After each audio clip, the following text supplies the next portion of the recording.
Yo, hey, Facebook horror fiends. Alright, so right now I want to do a small little review of an early 80s slasher that the horror fans all know about. However, the mainstream public may kind of remember or may not even know about. And it's a fun one, and it's bizarre, and I love it. And that one is, boom, Happy Birthday to Me. Okay, great movie. If you enjoy slasher films, body count films, kind of campus slashers, or even, you know, movies with bizarre deaths in it, and as the tagline promises, 6 of the most bizarre murders you will ever see, it rings true. And it promises just that. The movie concerns Virginia, who's played by Melissa Sue Anderson of Little House on the Prairie.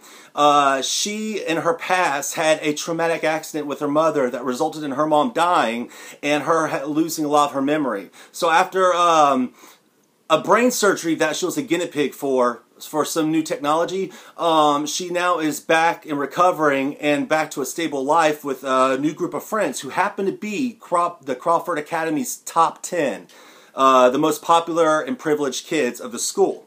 And her birthday is about to be coming up, and as the birthday comes more into focus, each one of her friends of the top 10 are getting brutally killed off in bizarre ways and also disappearing. So there's that element of mystery, you know, you got the slasher body count, and you got awesome, what I consider awesome deaths. It's not too overly gory, but there is blood spilled.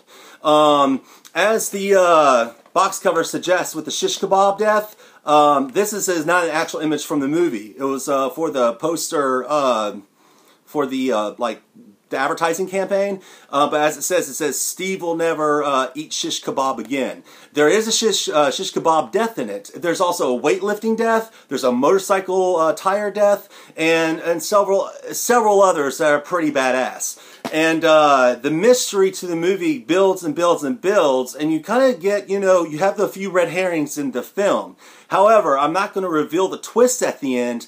However, when the twist does come, it's completely a Scooby-Doo little whoosh, pull the mask off, and you're like, what the fuck? Moment. But to some people who see it for the very first time, that might be kind of a turn-off from the movie. However, it's a fun little reveal. Kind of makes no sense, but still, it's part of the movie's charm. And again, what's really also cool about this movie is that the director, J. Lee Thompson, he is the director of the original 1950s Cape Fear, so he does get psychological horror, and he also did a lot of the good sequels to the Planet of the Apes films from the 70s. And so I have to say that this movie is kind of a little-known gem to the mainstream public that I think that should have a bigger appeal, because it is fun, and it does promise on what it delivers. Or what I mean is, it delivers on what it promises. There's no way around that. And I don't know if you can see my camera frame, but I even have the original poster on my wall, on the lower wall over there. And I love this movie. I've loved this movie since middle school, back in the early mid-90s. And it's a fun one. I definitely recommend it if you've never seen it. It could be on Netflix here and there sometimes. I think I've seen it on Netflix streaming before.